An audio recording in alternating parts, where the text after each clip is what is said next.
What's up, y'all? How you doing? Legendary Talks here. This is my 47th, 48th? I don't know. It's too many to count. How y'all doing? I'm trying to pin this, but it's not working. How's everyone doing? Are you having a good day? It's not pinning. Oh, got it. Perfect. Okay. Hi, guys. What's up? So I got to figure this pinning thing out, obviously. How's everyone doing? I have Jemel on tonight. Excited about that. And I'm going to set my alarm on my other phones because when that 1 hour thing happens, I hate it. And it hangs up automatically. So I'm setting it for 1 hour exactly so I know when we're starting. Got it. Okay. How's everyone doing? What's up, guys? Hey, Sydney. What's up? Thank you, Erica. It's pinned. Is anybody drinking, guys? What are you drinking? The Leslies are together, I know. Acting up, I'm sure.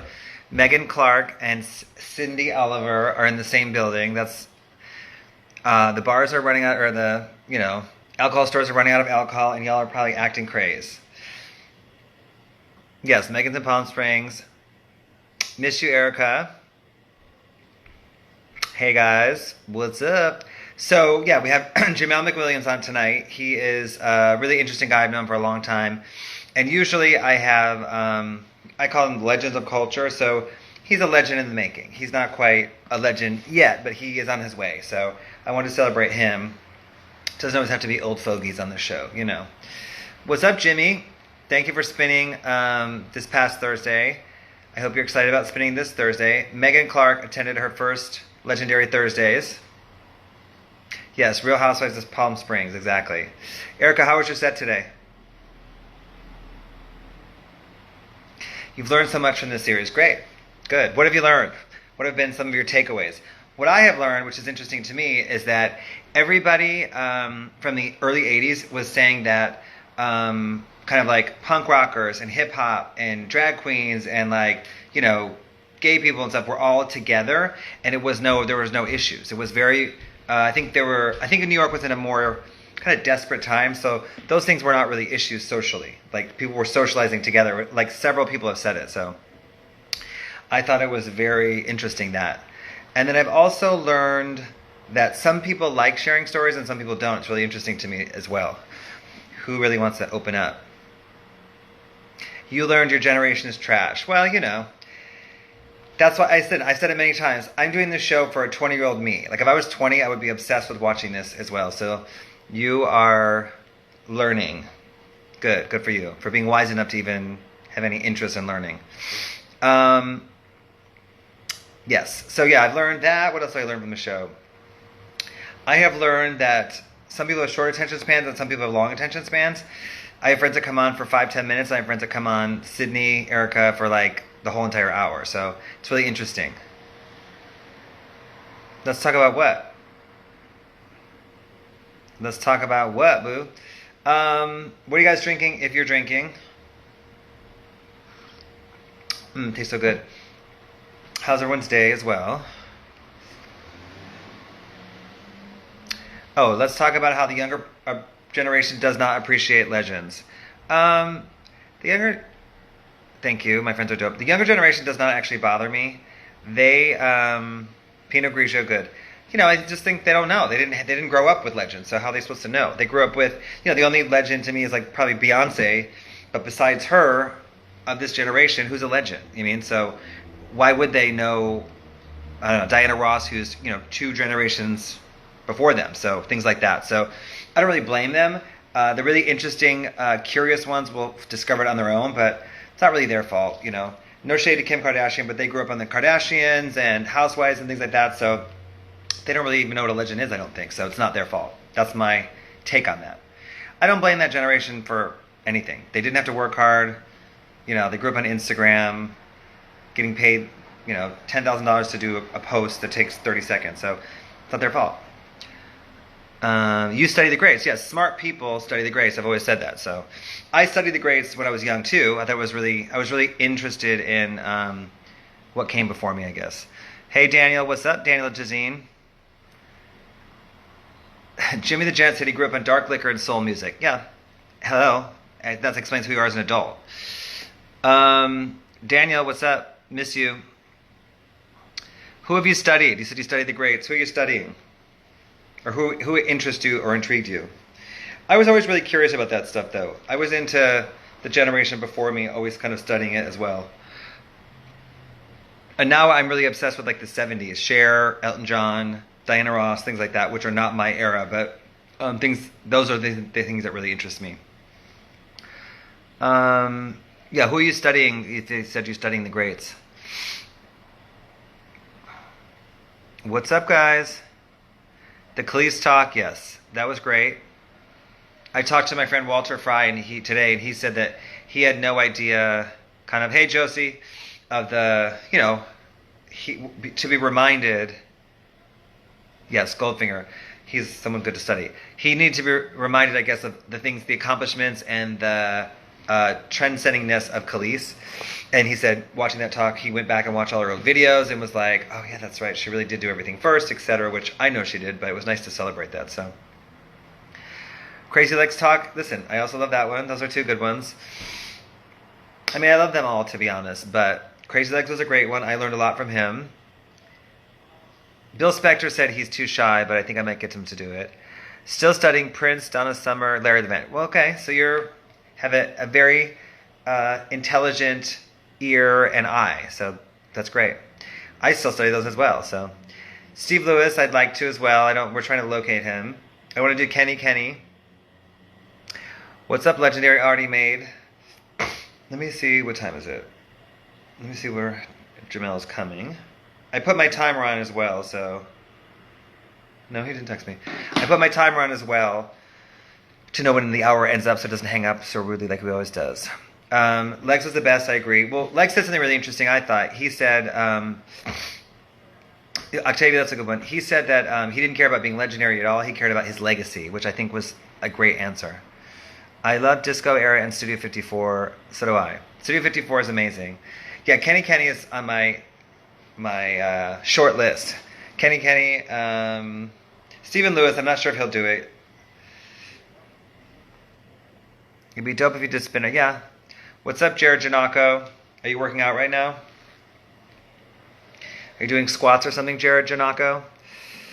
Yeah, so we're talking to Jemel McWilliams tonight. I am very excited to talk to him.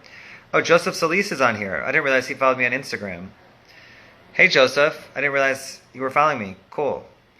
Jemel has just entered the building. Yay, Joseph's here. Pyramid Club, Avenue A, yes. Those are things that I also studied.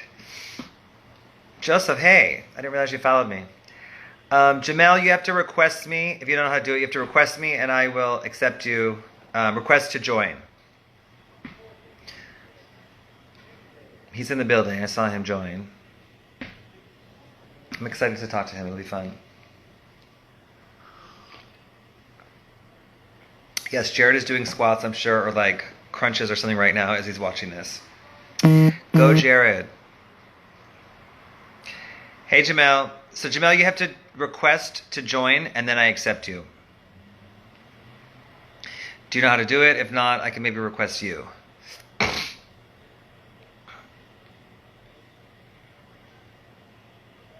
He said he's like Teddy Riley. Do you want me to request you, Jemel? Which means he's not really understanding the technology, in case you guys didn't get it. Let me see.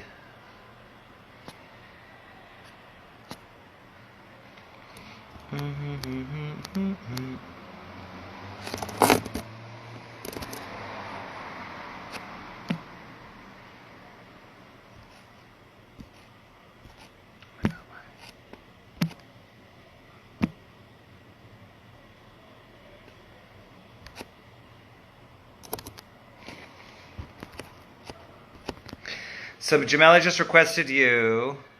Yes, I just requested you. You should get it now. So then I request for you to join.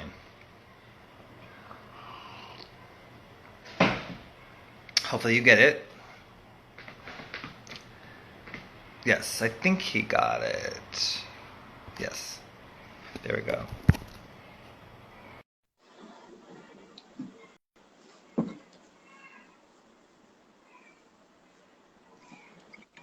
You got it. Oh man. Hi, Janelle. How I are was you? like, oh, here we go. I'm about to be that guy. We're No, about no, to all it's just okay. laugh at my inability to do this. Listen, every third person does the same thing on this. This is my 48th one in a row, so every third person does the same thing, so don't worry about it. Well, Damon, I already told you I was already nervous about doing this in the first place. It's, no, it's Yeah, okay. no. I got past that. Kind of. Good. But hold on, I'm trying to put this on the tripod. There we go. Boom. There you Boom. go. Now I can Good. use my hands. My hands. What's Good. up? What's up? What's up? You know, I'm my Good. hands. I need to use my hands and stuff. So Jamel, we talked about, I asked Jamel to be on here and he said, he's like, I don't know if I like doing that stuff. And the reality is we're two friends talking about culture. This show, I don't know if you've seen it, it's my 48th one in a row. It's called Legendary Talks. And I basically celebrate people that have moved a culture, shifted a culture, that are so important to culture. Like I call them legends of culture. So you, to me, are a little younger than my regular target guest, but you are a legend in the making. So I want to celebrate what you've been doing. I want to talk to about where you are up until this point, but what you've been doing the last couple of years, because it is really shifting culture. So I do want to talk about that. So Thanks, D. yes, nothing to be nothing to be nervous about. We're two friends chatting. We've known each other for a very long time. So okay. It's true. So That is okay, very true. I want to start at the beginning. Are you from DC? Yep. Yeah. So Originally the born reason and raised DC, Northeast DC. good. Okay. And what was some of your first musical influences in DC when you were like 6, 8, 10 years old? What are some of your major memories musically? Oh my God. Obviously, your Michael Jackson, your Prince. Okay. Of course, I have stories, but your Michael Jackson, your Prince, and then specifically DC culturally, we have DC Go-Go, which I Yep. definitely feel has had an impact in just kind of how I hear music, how I Yep. create movement Yep.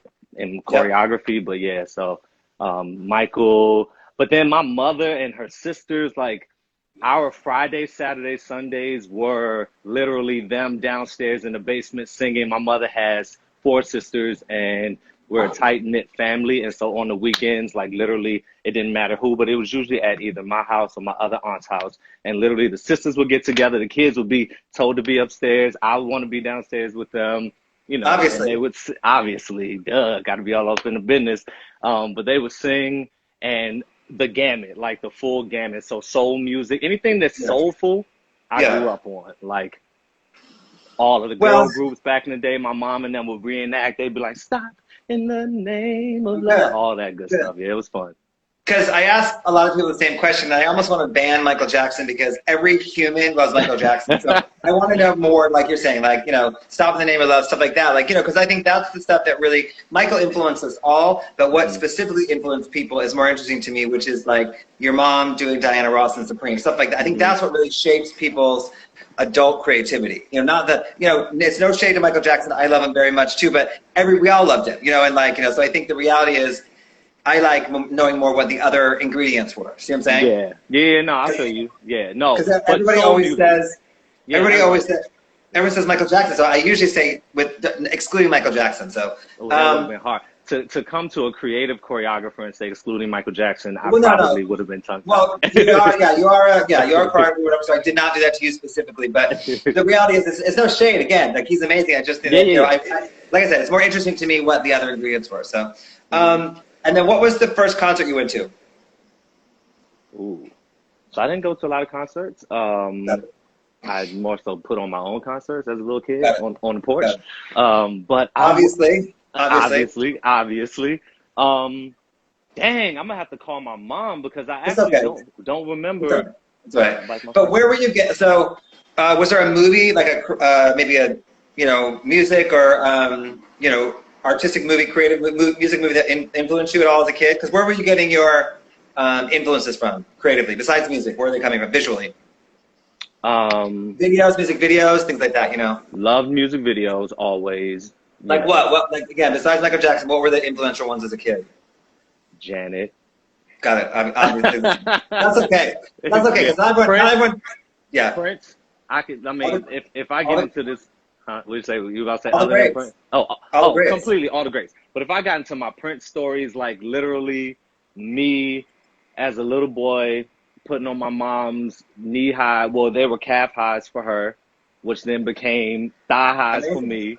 Amazing. And she literally would tell me that I would walk around the house and I would like grab my nipples and I would crawl. I put on my Batman cape and I'd be like, literally. Prince was a great Well, dancer, absolutely. I'm not going to say that I didn't do the same thing. So, you know, like, so I love Prince very much. I love them both, you know, but I love Prince very much as well. He definitely influenced me. Um, okay, so you're, you know, 10, 12, 13 years old. When did you start kind of migrating towards dance? Like, were you dancing as like a 2-year-old, or how did the dance start coming about? So the dance came about. So the same guy, our favorite influencer, Michael, he That's actually, this is okay in this context. This is different. okay, Yeah. cool. So I can branch out to him. Yes. So funny enough, and I tell this story a lot, but Michael is kind of how I even discovered that, or how someone discovered that my talents were in the arts. So Got it. I'm just a natural dancer. I've been just kind of like a natural guy in general. Yep. Like if I decide that I want to do something, I've done it all. Like I've tried every sport. I played literally every sport growing up. Climb all the trees, would jump from houses to house. You just couldn't settle me down. You really probably would have thought that I was clinically like diagnosed with ADD.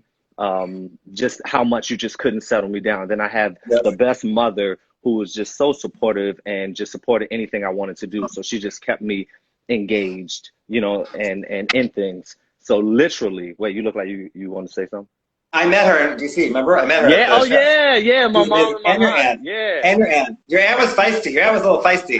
Well, yes, but she was where where I got like the arts side from. Like She she's told where me. that. She told me. I said, Oh, of course she did.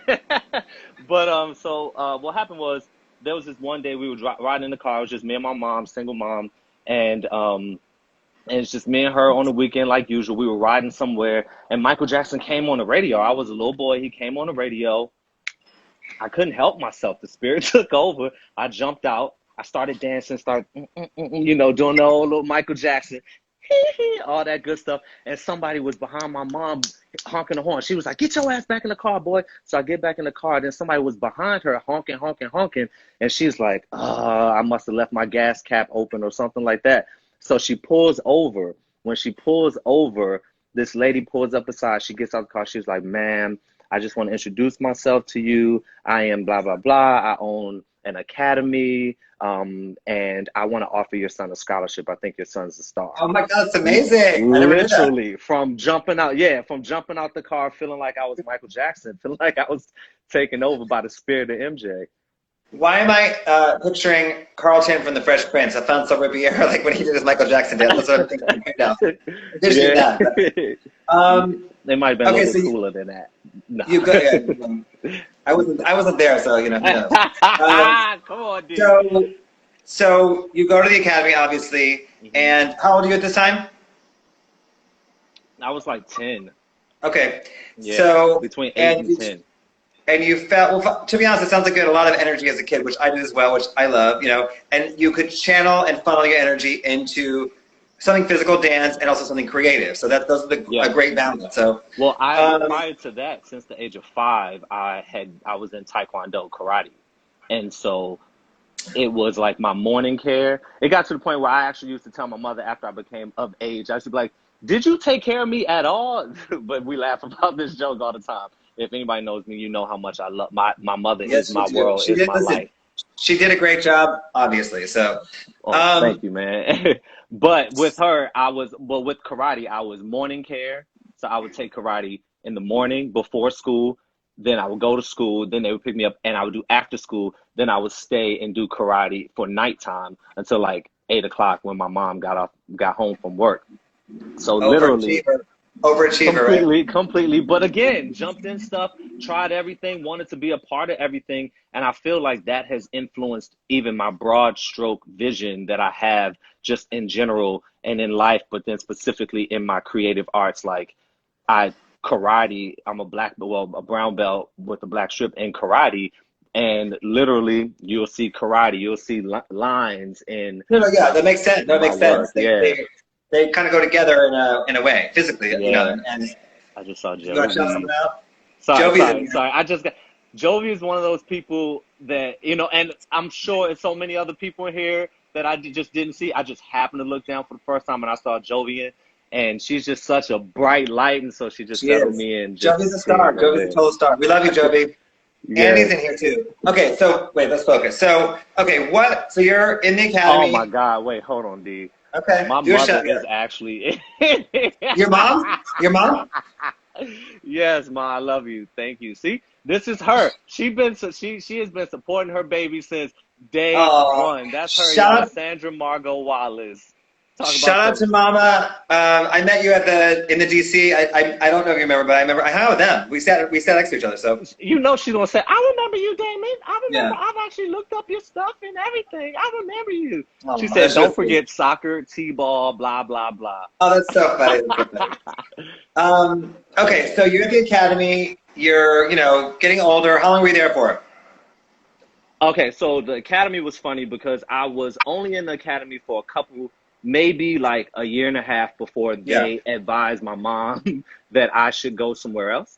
And it was no shade about that, but they just felt like, because I got to the point where I was in there with all this energy, and I would be in, my mother tells me these stories, I don't really remember, so she's probably better to tell these stories, but I would literally be in the lobby coordinating my own dance class or coordinating my own vocal exercises when there's actual like vocal teachers and stuff within there. But I thought that I was going to just have more fun to get the kids to just do it with me. And eventually, like, they were like, this guy has so much personality. He's probably bigger than this small academy. So you should consider, taking him and let him find an agent, et cetera, et cetera, et cetera. That's great. Yeah, so that's kind of... That's great of them to kind of have that insight and not try and hold you down, you mean? Yeah. They let you spread your wings, basically, so... I'm so blessed, man. I've had so many great people around me from a very, very, very early age all the way through now. God just surrounds me with angels and people that just lift me up, including you, D. Like, I'll start this off by saying thank you to you, first of all. It's an honor for you to even say, Jemel, I think that you are a legend in the making, and I really want to honor you, first of all. So I was like, okay. But then along my path, you have watched me. You have seen me from the little boy just trying to sneak into the parties and get into the parties, not knowing nobody in the scene. You came the first day we met. One of the homies was inside like, yo, I got a friend outside. This was at Lotus. I got a friend out. Yeah, at your party at Lotus. I came to get you? And you came to get me in the door. I know. And you don't ever do that. That's what I'm saying. So you never do that. Who was it? Who was your favorite? It was Brandon. Which Brandon? Brandon Hines. Yeah, I mean, listen, that is strange because I do not do that. I know, but it was to the point, it was capacity, me thinking I could show up, I could be cool, I could show up at 1:45, 1:30, this is New York, when it's popping, and so they was definitely not trying to let nobody else get in. So you came in and was like, I will never forget it, you was like, yeah, he's good, he's with me, and then you were like, nice to meet you, and then you just moved on, and so I was just sitting there like, oh shit, this how it goes down in these underground clubs in New York. And from that day forward, Damon, you have literally shown me nothing but love, man. Good, because people usually have two stories, something similar to that. I could be short in the beginning, or they think I'm shady or really nice, like when I first meet you. I like it that way. Anyone thinks I'm shady, I'm like, good. It was my first interpretation was a mix of both. And then once I got to know you, it was like, okay, it's not actually shade. It's just Damon's demeanor. But like when I walked, literally, you looked at me. You was like, "Nice to meet you," and then kept going. Like We didn't have no more What else do we have to conversation. say? I'm like, it was nice to meet you. There's nothing more to say. That's it. Right. I was gonna say, tell me your life story. Like right now, no. It's nice to meet you. No, You know. right. Nice to meet you. Right. Okay, so we're talking about you, by the way, not me. So, okay, you're in DC. You're kind of becoming a teenager and things. And when did you start to like dream big or bigger? I've always had big dreams, like Yeah. literally, and my entire life. My mom will tell you I have programs when I couldn't even spell director.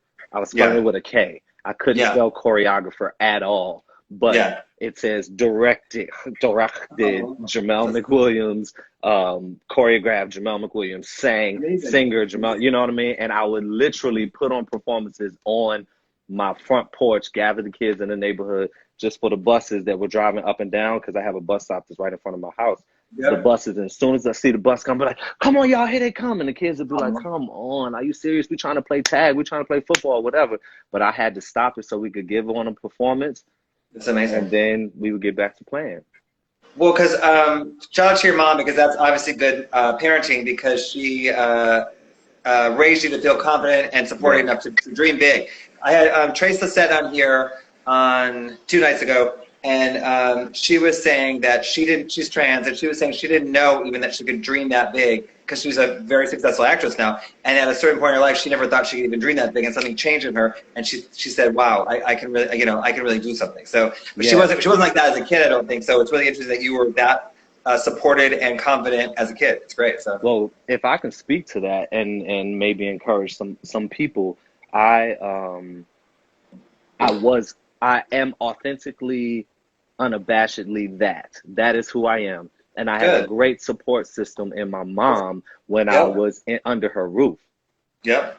Then once I left to go to college, you understand what I'm saying? You see where this is going? And then after college, moved to New York and was out on my own. Everything was on my own. So that affirmation and that confirmation that I would sometimes need unknowingly in order to maintain this big dreams and maintain this belief in myself was not there. And it took soul searching. It took actually the first couple years of me being here in LA, away from New York, where all my family was, where my comfortable space, where my area that I know, away from everything. And I had to see myself, bro. Like I had to look at myself and find it within myself.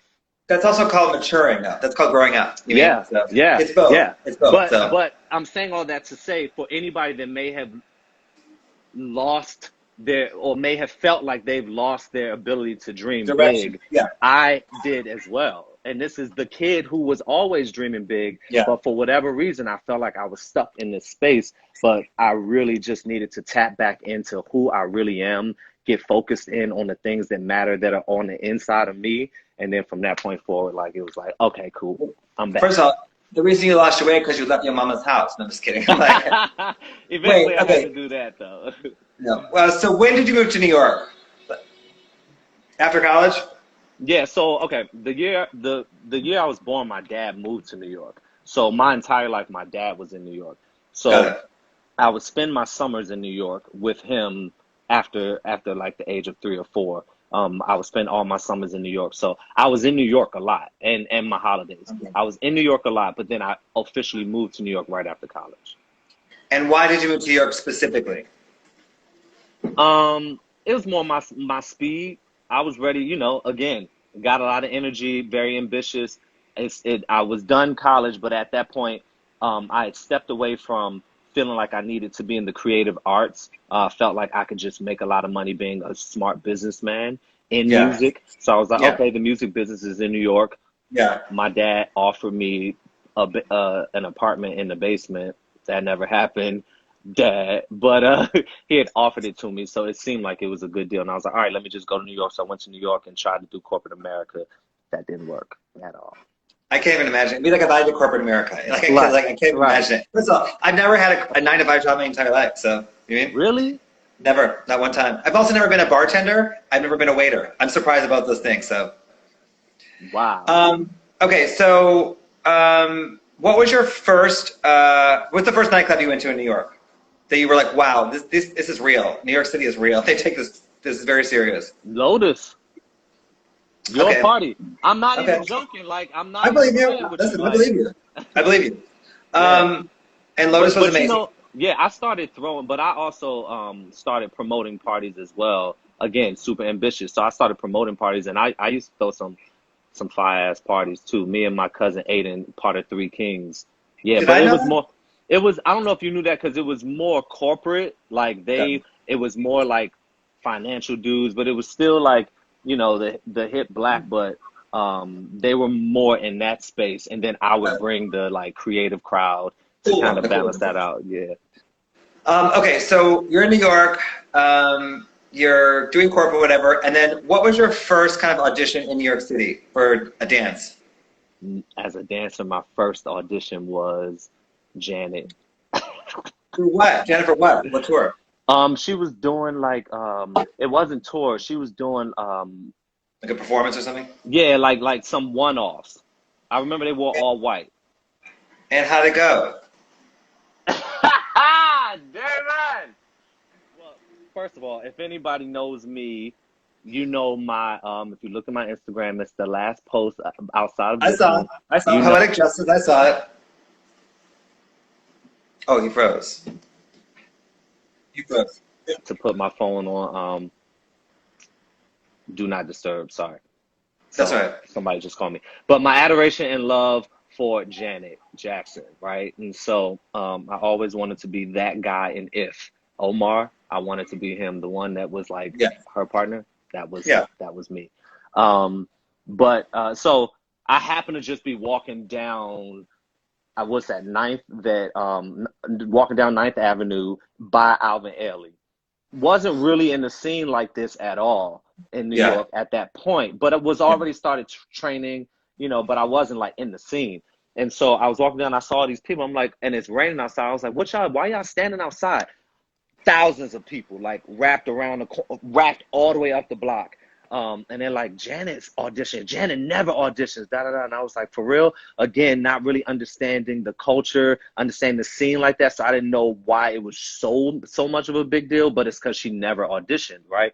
So then I walked up to the front and was just talking to some people I knew there at the front, and I'm just kind of moving along with them as it was going, because I'm just talking. Next thing you know, I'm inside and somebody's passing out numbers, and they give me a number. Now, mind you, these people have been waiting outside in the rain for 7 hours to just get a number, and I get a number. And then next thing you know, as the numbers went further and further back, I think it capped at like 2,000 or 2,500. They were at 2,500. They was like, all right, no more for the day. That's it. Da da da da da da. Like they started going in, and people started getting upset. Like, how? I've been waiting outside. Da da. At that point, I felt like God was like, well, you should just audition. Yeah, absolutely. You're being guided in, literally. So, So here we go. So I stayed and I auditioned, made it to the end. It was a 3-day audition, made it to the very, very end. It's a funny story where like at the end of the guys, there may have been like 35 guys of all 40 guys of all these people auditioning. And they were separating everybody into race. So black, white, Latino, and then like Asian and Asian looking. And so then I looked around and it was like 25, 30 black guys. Uh, I'm black. But I'm looking around, and in the Latino group, there were only 5. so all of a sudden, you're like, Guess who became hola, Latino that day? hola. So, and then I had a couple of my friends look, they was like, oh, you ain't shit, you ain't shit. And I was like, hola, ¿cómo está? Bien, gracias, like, or whatever. So anyway, I ended up getting a chance to audition for her. She was in the room directly in front of me. And then Yeah. the funniest thing happened. So hold on, I got to push this back to give you a live demonstration. So, Oman, look what I got on. I got on Tina for you. By the way, Oh, because I was a little nervous, I had to put this on because Tina Turner always reminds me of my mother. Again, growing up in my house, this is good. what I grew up around. So I was like, let me Good. just put my mom on so I could feel, more Very comfortable cute. and then whatever. But yeah, so she's like, so Janet's like, just have fun, guys. And then I'm just looking at her like, oh my God. And it was 3 of us. So it's one, I'm in the center, and then another one. And we learned the original choreography for Rhythm Nation. So you know it's 5, 4, 3, 2, 1, go, boom, boom, right? And you're doing the joint and you're turning to the side. So let's just say, because I don't remember exactly, so nobody don't shoot me in the comments, but let's just say you're supposed to go boom, left, right? Damon, I was looking at her, she was looking at me, we caught eyes. I swear on my life, as God is my witness, a twinkle came out and captured me. Like, she looked at me and she just started smiling, and all I saw was this twinkle go, Jamel, Jamel, Jamel. And literally, I lost all my whole shit. And so they was like, all right, here we go, 6, 7, 8. And it was like 5, 4, 3. And I'm still caught on the twinkle. And so it's boom, left. I go, boom, right, boom. Oh, shit. Boom. I'm facing the back and I realized, fuck. I'm going the wrong way. Literally, everybody in the room is like this. And then she just smiles at me and she was like, it's okay. And she was like, it's okay. And I was like, I know. Because you just told me it's okay, so I'm fine.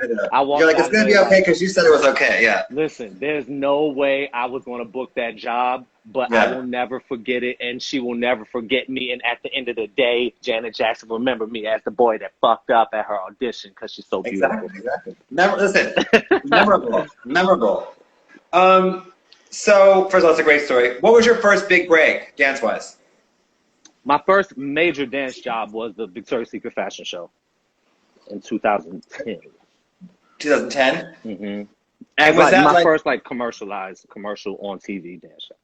Was it with an artist or was it kind of just with Victoria's Secret? That was the Wild Things segment where it was like the cultural, ethnic segment. Okay.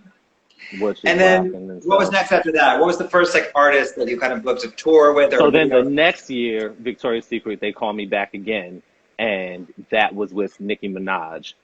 Got it. That time when we did Super Bass with Nicki, which was interesting as well. And then after that, I started training, and then eventually started working. I did some stuff with Beyonce during that time because from that first Victoria's Secret fashion show, that's when Frank Gatson called myself and a couple other guys out. Was he doing that show? No. Yeah. No, it was Jermaine Brown. But he was working with B right up the street at Alvin Ailey. So that particular day, as soon as we wrapped, Frank was like, yo, and he grabbed two of us, me and the other guy that was my bookend, and he was like, are y'all free for the next couple hours? And I was like, yeah. We were both like, yeah, it's Frank Gatson, of course. What you need? And he was like, come with me up here to Alvin Ailey. I just want to, just come up here. I just want to show you some things. I just want to test you out for some stuff. We were like, okay, it's Frank Gatson. So then we go inside, and as soon as I walk in the room, there's this one woman in the room, and she had her head down. She was sitting in the center of the room, I'll never forget, and she looked up, and she was like, hi, I'm Beyonce. And I was like, nigga, what?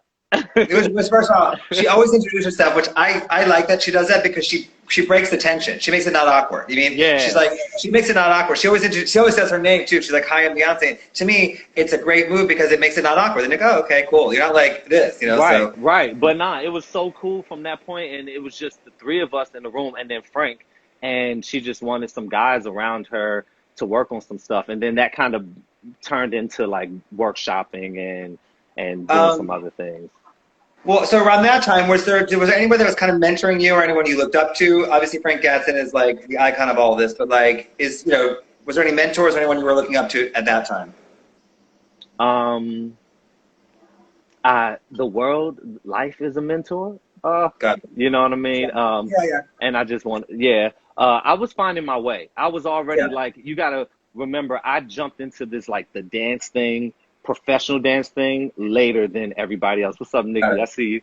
Later than a lot. So I already had me and my girlfriend were living together. I had my whole life already kind of set outside of that. So I was literally in to work and to just fulfill my passion and then out. So, but I did train with some amazing, choreographers and directors. I trained under Luam, I trained under Rhapsody, and then I had my friends, LeJean and Jamie J. Were you in Dawn Richards' video that Luam choreographed that I think I did? Yeah, you were in that, right? Yeah, That's so yeah. funny. Yeah, You, it's just Ugo was yeah, there. Yeah, yeah. yeah. I creative Nah. directed that video. I just remember that right now. I remember that. That's right with Luam. Um, and I don't know what year that was, but Yeah. okay. So you're working. You're starting to work a lot. You're working with Nicki Minaj, doing some stuff with Wait, Beyonce, hold on. and How then can I fix it? Wait, let me we're pause it trying to. real quick, D. Yeah. I think because I didn't want to stop, but I never put it on do not disturb, and I just had to deny another call. But I think now you're delayed. Can you say something? What's up, Jamel? We're celebrating you right now. Yeah, you're delayed. That's weird. It's a little weird for me because I want to feel like I'm Well, talking to you, but I'm talking to you in the future. now you're a little delayed. Now you're a little delayed. Am I still delayed? Shit. Yeah, you're still delayed. Hello, testing one, I two. think it's going to catch up. Let's just continue. It's going to catch up. Okay. So you're now working with, you're starting to get good jobs. And Nicki Minaj, get over it. We'll make it work. Nicki Minaj, Beyonce, and then what was like, kind of like your things are starting to move for you. But what's the next kind of thing for you career wise? Um, so Nicki, Beyonce, that was during that time. Then I was training during that time period. I was teaching after school, Uh, dance, hip hop dance, and then I was also working with Luam as an assistant choreographer. uh, So that was taking me like internationally a lot. So a lot of my energy was being, excuse me, invested in me as an assistant choreographer and supporting so maybe Luam through Luam that. was kind of a mentor to you, you Yeah, know? absolutely. Yeah. In the choreography space, for sure. Yeah. 1000%. I love the one. Yeah, it's my sister. So, okay. And then before we move on, what's your big moment you think from that period for you? Mm.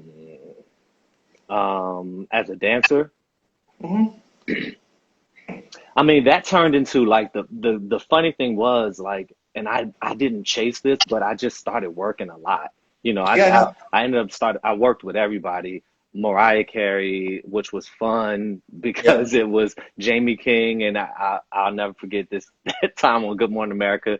It was like 15 seconds. They were doing the 30-second countdown, and we were at 15 seconds, and Jamie came in and was like, let's switch this around, Jamel. You walk her up, and you're going to walk her up on the first verse. Just so everybody knows, and this was the beautiful Tanisha Scott, she was choreographing. Just so everybody knows, I didn't know the second verse choreography. First of all, we had to learn 3 numbers in a day. And so they added this number at the last minute. So everybody was kind of just focused on like, it's 2 in the morning. We focused and we got to be there at 5. So we're focused on just the numbers that we're in and what we're doing, right? So we can try to figure those out.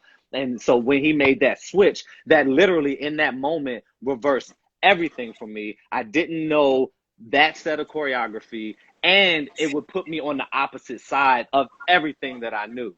And it was like 5, 4, and I was like, wait, but Damon, you talking about somebody that was praying to God.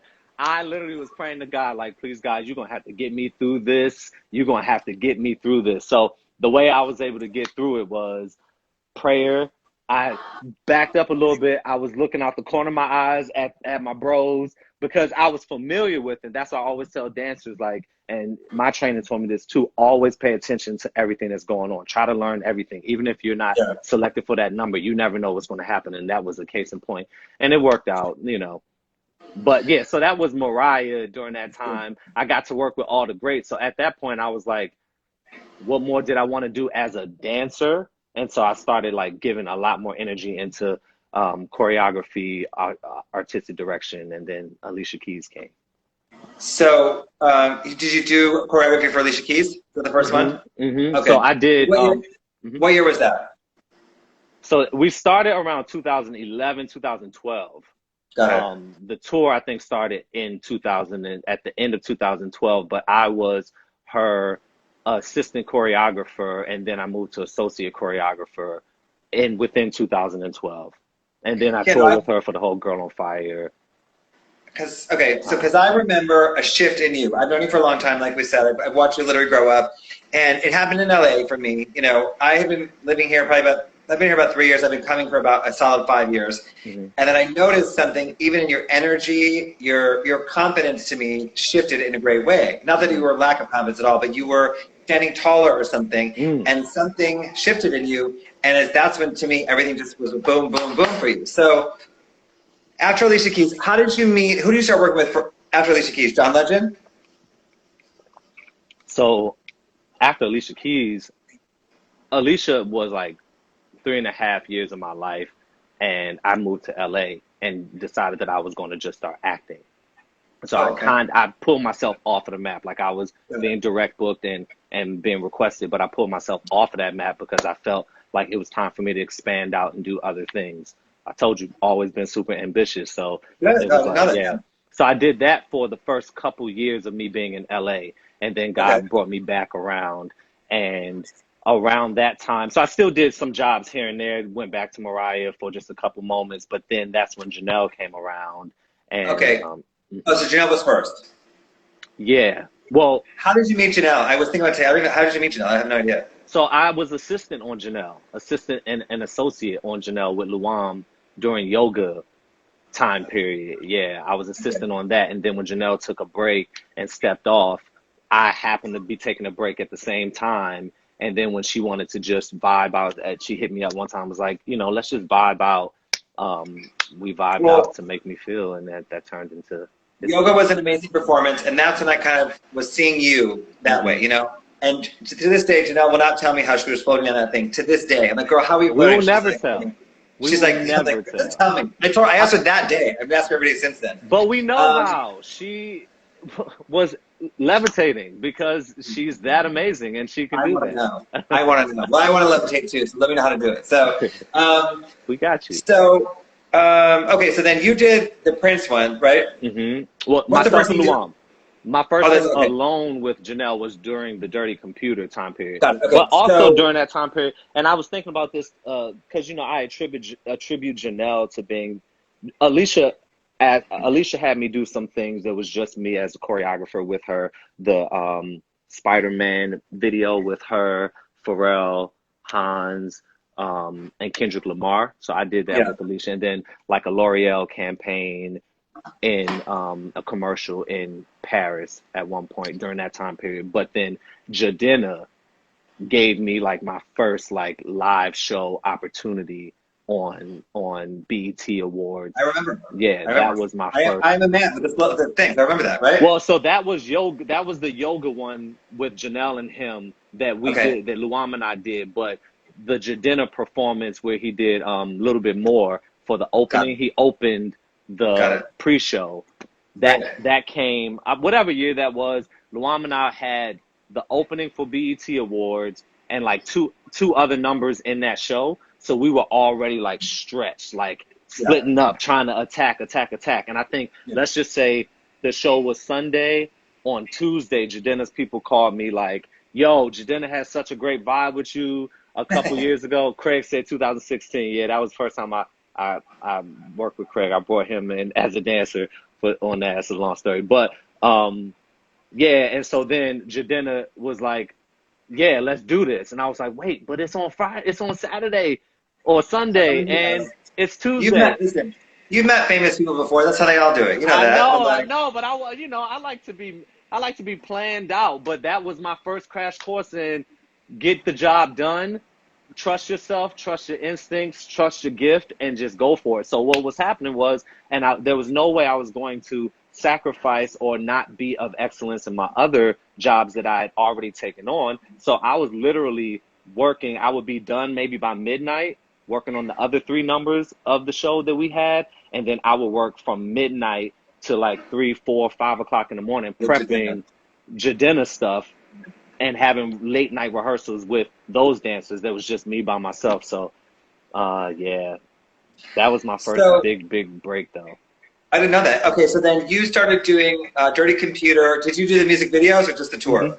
Yeah, all of it. Yeah. From the inception of it. Well, there was a particularly creative moment. What up, guys? the movie and then the tour. And I had seen Janelle tour for the past 10 years, let's say, and I didn't know anything about the tour. And I attended the tour, I think in LA for the first time. Mm-hmm. First tour I saw was the LA one, and it was just such a large, grand show in an amazing way. Like I've seen Janelle's show go from small to big, but that was like definitely the next level. So you and Janelle obviously vibe. Janelle's close friend, one of my best friends. So like, she's such a cool, creative individual. And I know you guys creatively connected like this, but what was that whole, the grandness of that tour like? Because it was such a large scale production. I loved it. So. Thank you, man.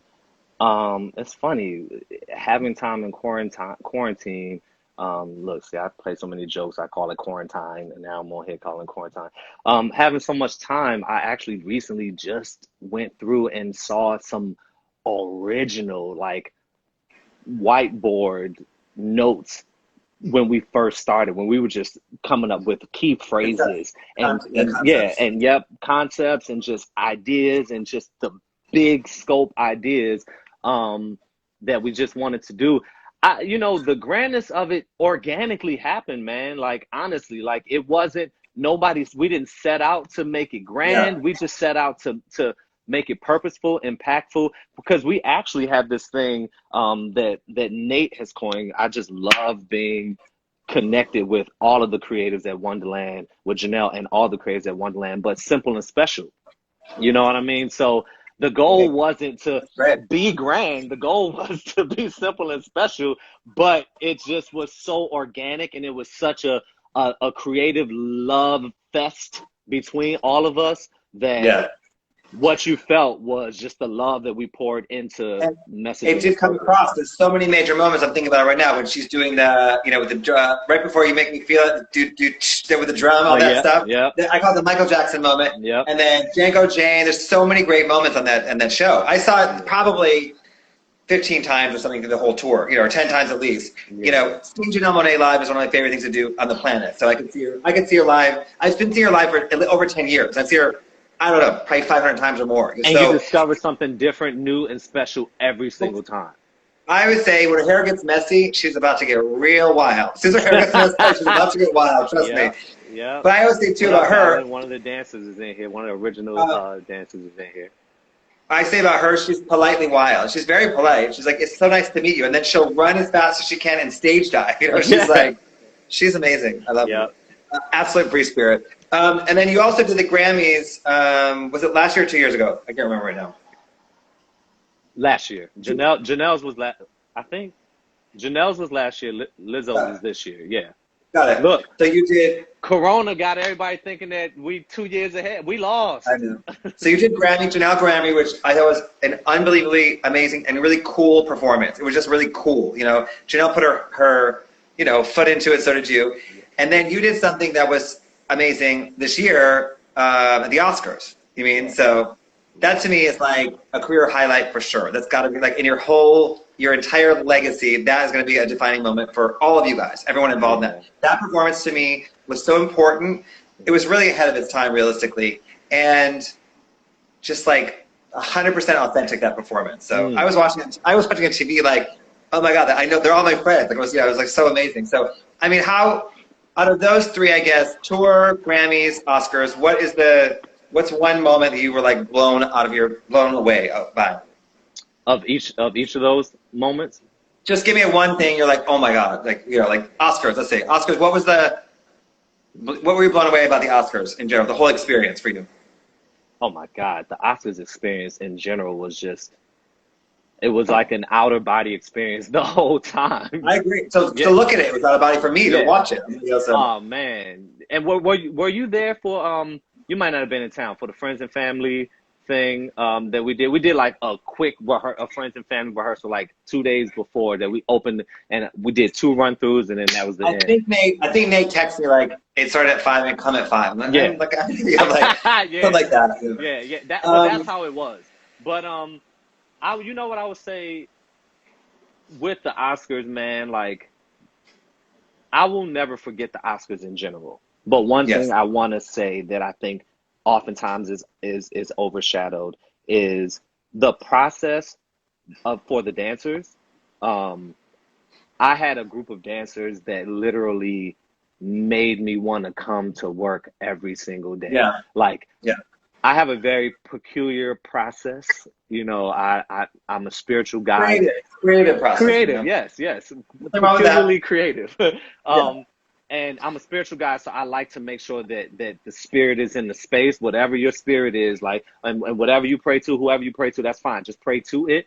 But Yep. every morning I wake up before I go to rehearsals, and I ask for God to just work through me and let me know what the room needs, what the people need, what I need, because I believe that outside of being dance artists or being musical artists, we are people that are here to contribute to society. And how can we grow? And if we're in a dance room every day and all we're doing is perfecting the skill set, and we're there for 14 hours a day and we're perfecting the skill set of dance, how much time do we get to invest in perfecting who we are as people and as beings? So I try to bring that into every rehearsal, and sometimes I allow that to trump like the technicality of the performance Yep. so that the Yeah. spirit is right. It's called um heart. It's called heart. You it's know, like called having heart, heart. man. Yeah. It's called heart.